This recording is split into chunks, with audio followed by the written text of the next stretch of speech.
explain the importance of a living master opposed to a master who is no longer in his body, and the difference really? Do I have to really explain the difference between the dead and the living? It's a big difference, isn't it? What would you like to be right now, living or dead? Living, isn't it? So, the values of living I don't have to sing. It's very significant to be living, isn't it? Whether you're master or no master, it is very significant to be living, isn't it? So, that significance continues in everything. Those who left their bodies can be a great inspiration, but you cannot work with them. There may be a certain span of time when they may be willing to work or they may be capable of working for a certain span of time. That is, if they've set themselves up like that, if they have certain level of mastery upon themselves, there may be some who will work for a certain period of time. Otherwise, their energies are conducive for your sadhana, but they are not a guidance. They are a good ambience, they are a good atmosphere, they're good soil for you to grow, but still they are not a guidance. When you sit here, you are not mostly receptivity, you are mostly your own mind, isn't it? Right? Yes. When you're mostly your own mind, you need guidance and guidance and guidance and guidance. If you are all receptivity, you don't even need a master, I'm telling you. Because grace is all over. You don't need a master, you don't need a temple, you don't need a meditation, you don't need anything if you're all receptivity. That's a rare being. Right now, you're largely mind, moments of receptivity may be here and there, isn't it? When you're largely mind, you will do best with the living, not with the dead. If you're all receptivity, you would do well with the dead, and even without the dead, you would do great. Because grace is not in one place in the existence. There is no place in the existence where there's no grace. Maybe a few places are more conducive, that's different. But there is no place in the existence where there is no grace. It is just that, is it churning up intensely enough in a particular place for you to be receptive? Because your receptivity is at a certain level of insensitivity. Now you see, you sit here, you think this is just a garden. If you go into the temple, you will become like this. But some people go into Dhyanalinga temple and they look around, nothing is happening, just chit, chit, chit, water drops are falling. Nothing happening, what's happening here? Then we dunk them in cold water here. Then they go sit there and then begin to… something happening.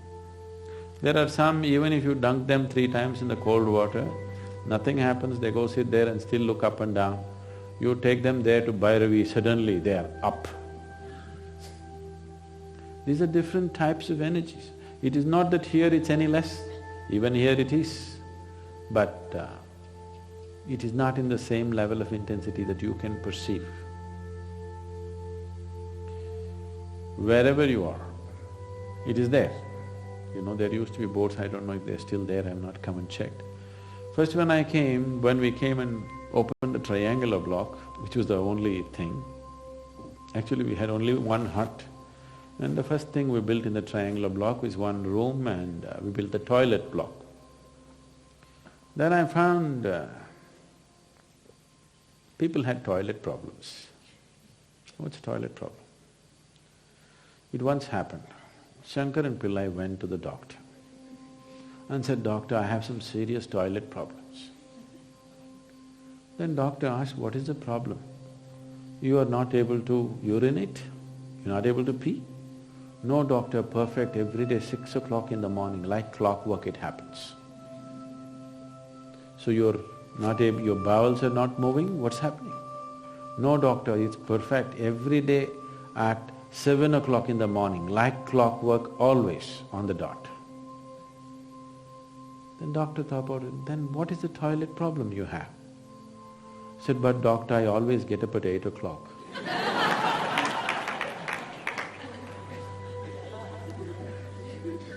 So people had such toilet problems.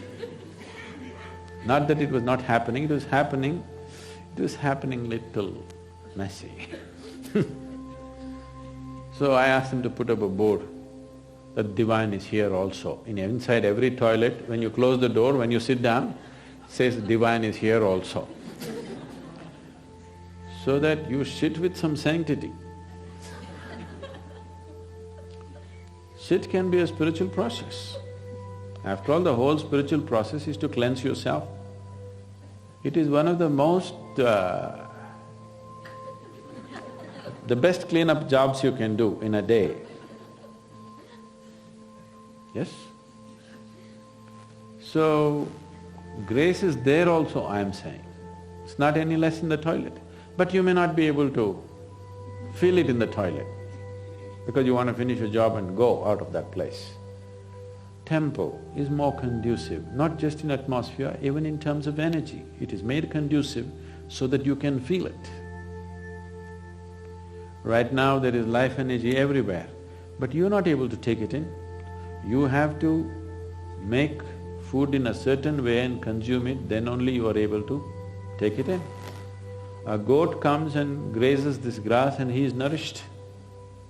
You cannot eat this grass and be nourished, you need a different kind of thing.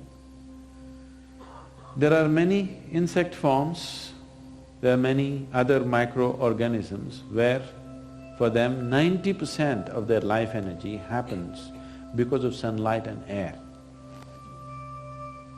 No water, no food. Only 10% of their energy happens because of water and whatever food they consume, because they're micro. If you're micro, how much would you consume? Micro, isn't it?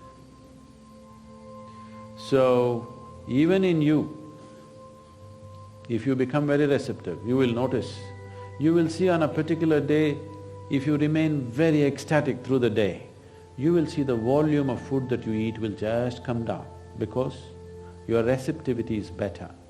How you receive the sunlight, air and water, easily 60% of your life energies can be generated from sunlight, air and water. Only 40% from the food that you eat. Most human beings in the world can eat 25 to 30% of what they're eating right now and live perfectly well, maintain the same weight, not lose weight, maintain the same weight, live perfectly well, become much more healthy, much more agile, much more active and much more energetic with just 25 to 30% of the food that they're eating. You can experiment and it happens. When you're in a Bhava Spandana program, you're not even eating 20–25% of the food that you normally eat because we don't give you time to eat. And people are much more energetic than usual. People come to samyama, if they become meditative, they barely eat and they're still fine. So, your receptivity has to be enhanced. If your receptivity is enhanced, dead, living, even the non-existent will help you. But when you're so full of mind, you must be with the living, otherwise you will deceive yourself. You will receive all kinds of messages, the kind of messages that you like. If your guru sends you a note from heaven, I love you, don't believe it, it's your mind.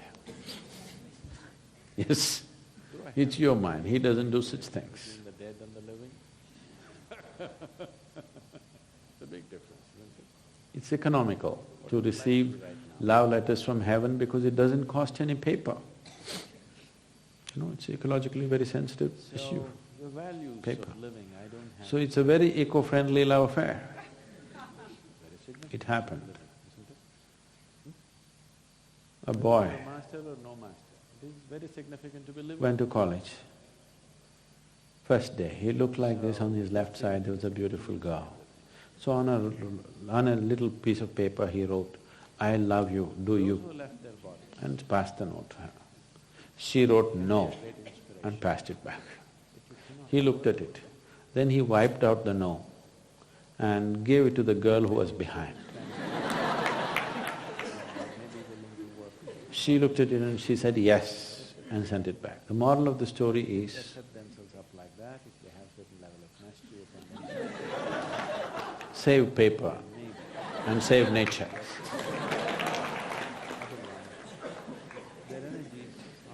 So, ecologically it's good, spiritually not good. So when you're so much mind, you need constant. You need another mind to fix you. If you are not mind, you are all receptivity, then the dead and even the non-existent would help. Even a rock would help you, I'm telling you. Anything. Just a blade of grass could be your guru. Yes, but that is if you're mindless. When you're so full of mind, no. You need another mind, cleverer than your mind, constantly fixing you.